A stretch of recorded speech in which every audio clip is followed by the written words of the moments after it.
This is MTG Burgeoning, and in this video we will showcase the contents of Red Color Support Pack number 3 of our Jumpstart Commander Cube. If you haven't been following along or are new to the channel, look in the description of this video for links to the primer video for this series, its playlist, as well as a list of the cards featured in this video. As previously showcased during the primer video for this series, these are the types of cards you can expect to see in every color support pack.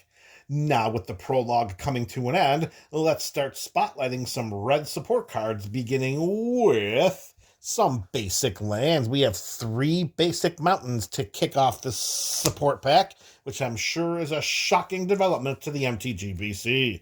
Following these 3 basic mountains, we have 3 more basic mountains, but these are of the snow-covered variety. So our first 6 cards are all basic lands, and they're laid out in front of you just like that. Next up is going to be our Thriving Land, and since we're dealing in red, that card is Thriving Bluff. It enters the battlefield tapped, and when it does, we choose a color other than red. We can tap this land to add 1 red mana or 1 mana of the chosen color to our mana pool. Our next card is our second consecutive non-basic land, this one of the utility variety, and that is Den of the Bugbear. If we control 2 or more other lands, then this land enters the battlefield tapped. So best case scenario is we have this in our opening hand, or is the first card we draw during our first couple of turns, so that we can put it onto our side of the battlefield untapped, so that we don't lose any tempo.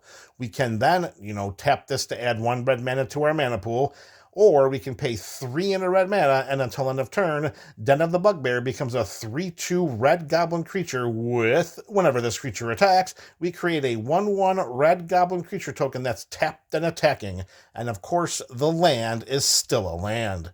Or this card is still a land. Even in creature form, it's still a land, which does make a difference because it will stand the test of time up against any spot removal spells or abilities that say destroy target non-land permanent.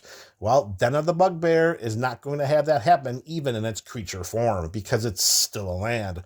Also note that the 1/1 red goblin creature token that is created when Den of the Bugbear attacks, we do not sacrifice it at the end of combat. It's likely to get chumped. It's likely to get blocked down by one of our opponent's bigger creatures. However, if those opponents don't have any creatures on their side of the battlefield when we choose to jam some mana into this land and turn it into Den of the Bugbear creature version, the 3/2 red goblin, well, then we're going to make sure that we have an additional body hitting our side of the battlefield in the form of that 1/1 red goblin creature token, and it's staying on our side of the battlefield. All right, our next card is our MDFC. That is our modal double face card. It's spell on the back and land. It's spell on the front and land on the back. And here in red color support pack number 3, that is Pinnacle Monk, a 2/2 Djinn Monk for 3 and 2 red mana. It has the prowess ability, and that means that whenever we cast a non-creature spell, this creature gets +1/+1 until end of turn. Of course, any non-creature spell is any spell that is not a creature spell. And when Pinnacle Monk enters the battlefield, we return target instant or sorcery card from our graveyard to our hand. This helps to ensure that at least minimally once we have 1 opportunity to trigger Pinnacle Monk's prowess ability. So 5 overall mana for a 2/2 with prowess that brings an instant or sorcery card from our graveyard to our hand upon its entry onto the battlefield. Not terrible. It certainly isn't the worst MDFC in this Jumpstart Commander Cube, but it's far from being the best. So if these stats don't tickle your fancy, then you can choose to play this card for its backside of Mystic Peak.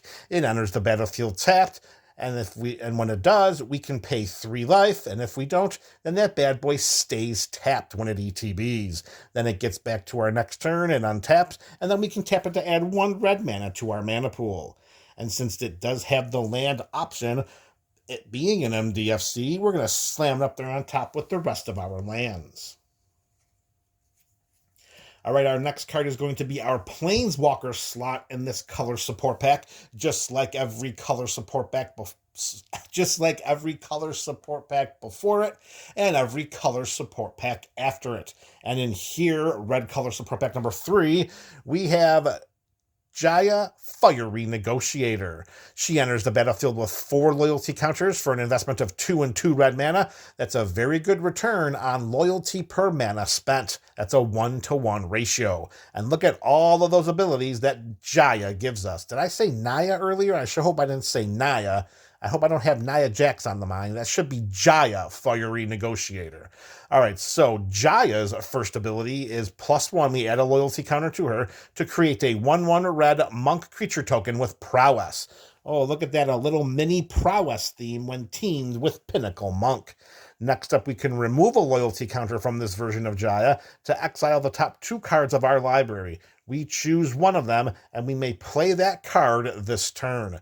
All right, so we get some impulse draw off the top of our library, but note the wording of that ability. We may play that card this turn, which means that if we exile a land and didn't hit our land drop for the turn, we may play that land from exile as our land for turn. We can take 2 loyalty counters off of Jaya. Imagine take 2 loyalty abilities off of her. We could take 2 loyalty counters off of Jaya to choose target creature an opponent controls. And whenever we attack this turn, Jaya deals damage equal to the number of attacking creatures to that creature. So with enough creatures on our side of the battlefield that are willingly participating in combat, or unwillingly, as most cases seem to be, we could potentially ping off one of our opponent's creatures as long as the toughness of that creature is equal to or less than the number of creatures we have entering combat. And lastly, if we have Jaya on our side of the battlefield long enough in order to take off 8 loyalty counters from her, we will get an emblem that reads, whenever we cast an instant or sorcery spell... Sorry, it's so hard to see that through the camera. Whenever we cast an instant or sorcery spell, we copy it twice, and we may choose new targets for the copy.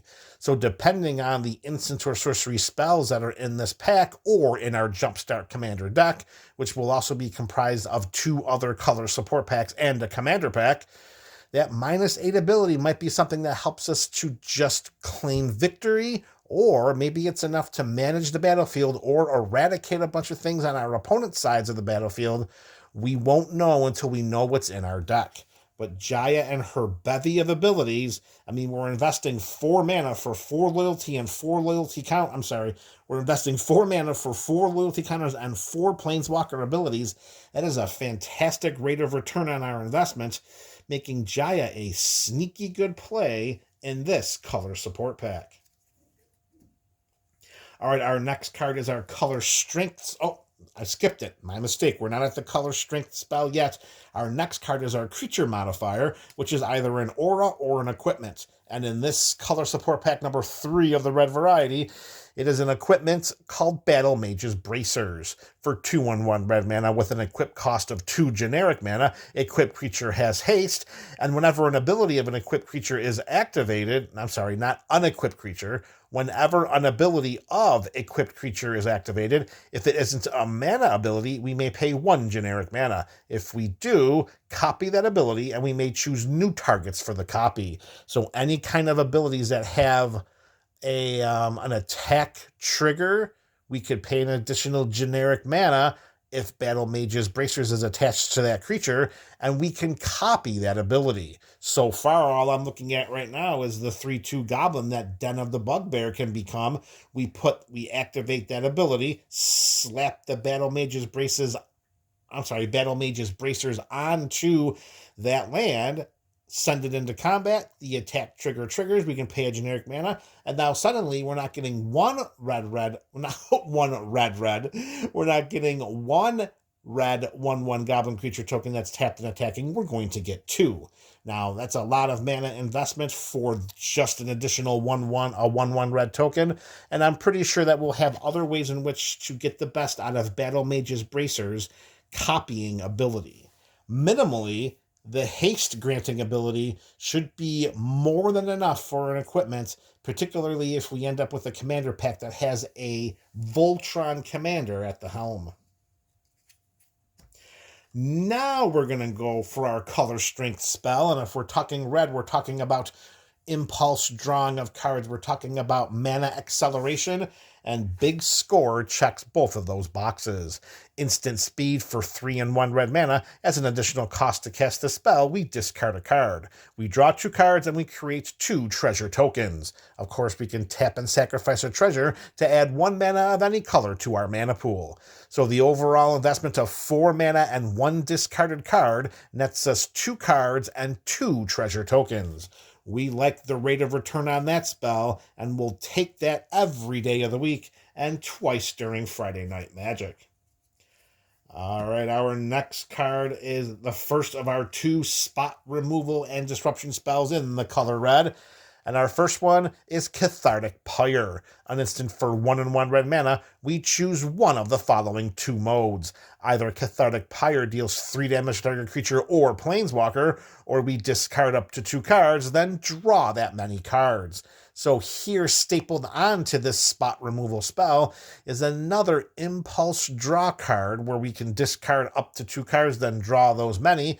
So maybe we don't want to ping something for 2, maybe we don't want to deal 3 points of damage to a target creature or planeswalker, and we'd rather see some more cards instead. Cathartic Pyre allows us to do that while still counting as a spot removal spell in this color support pack.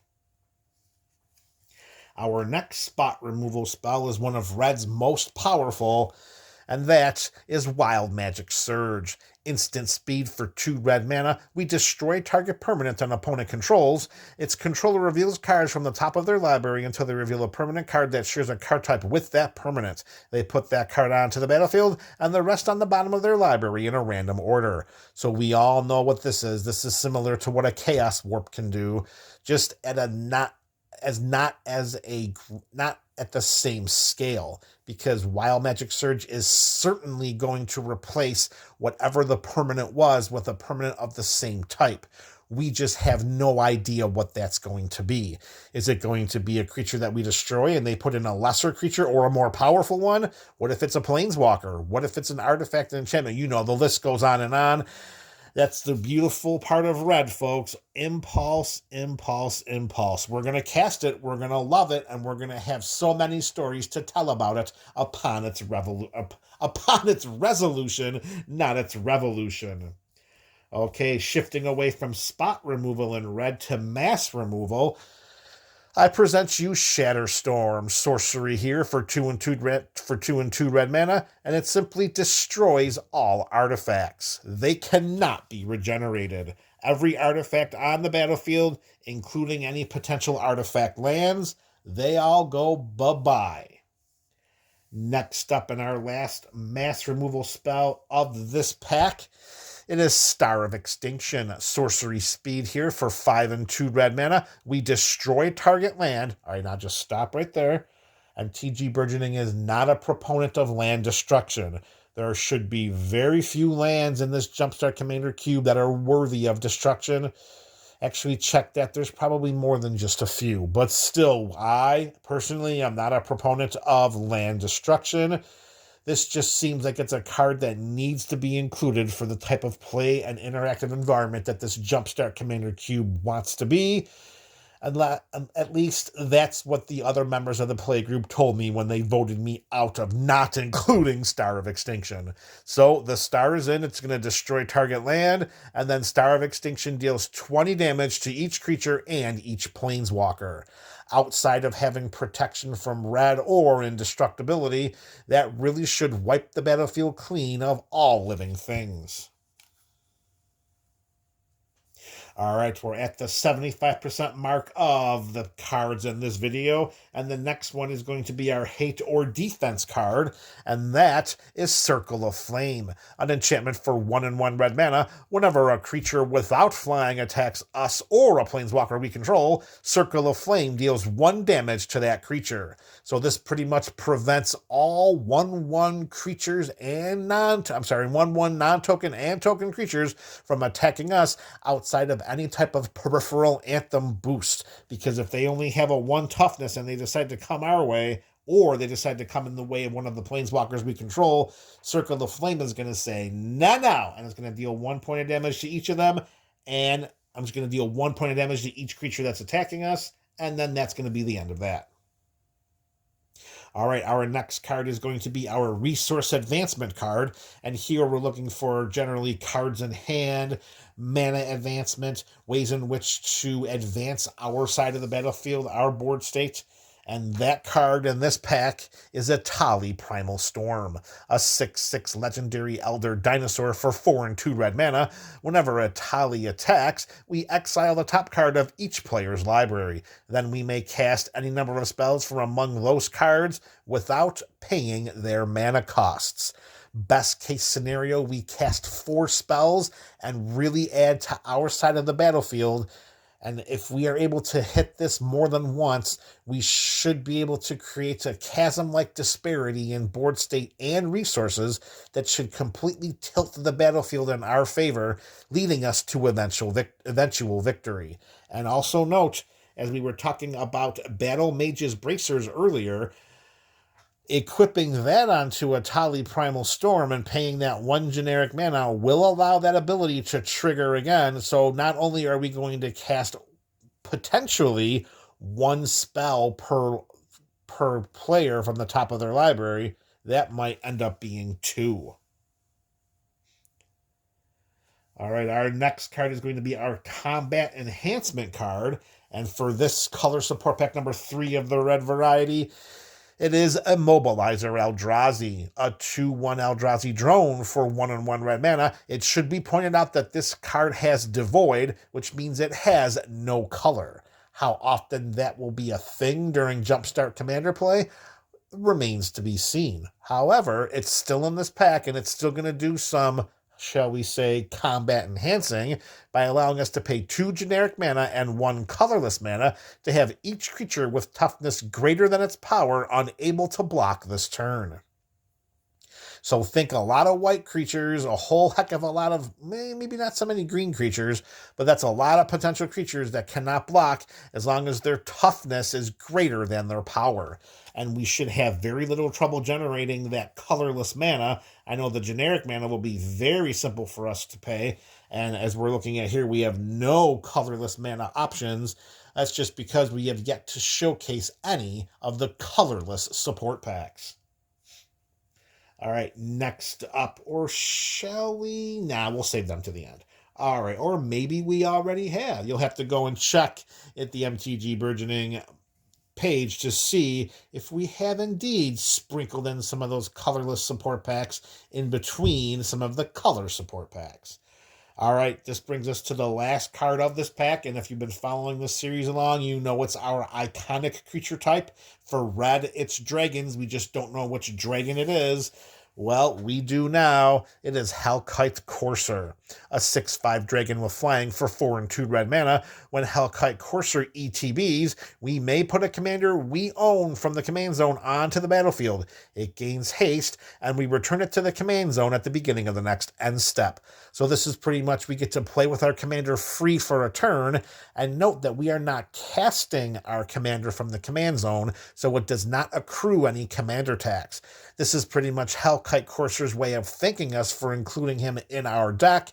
He allows us to play with our commander for free for 1 turn. So whether or not we have a commander that's built for Voltron, or we have a commander that's more of a utility option, either way, when Hellkite Courser ETBs, we get 1 free play with it during that turn. All right, there you have it, MTG BC. We have showcased the contents of Red Color Support Pack number 3 of our Jumpstart Commander Cube. I look forward to reading your thoughts about these cards in the comments section below. This is MTG Burgeoning, a channel for all things Magic.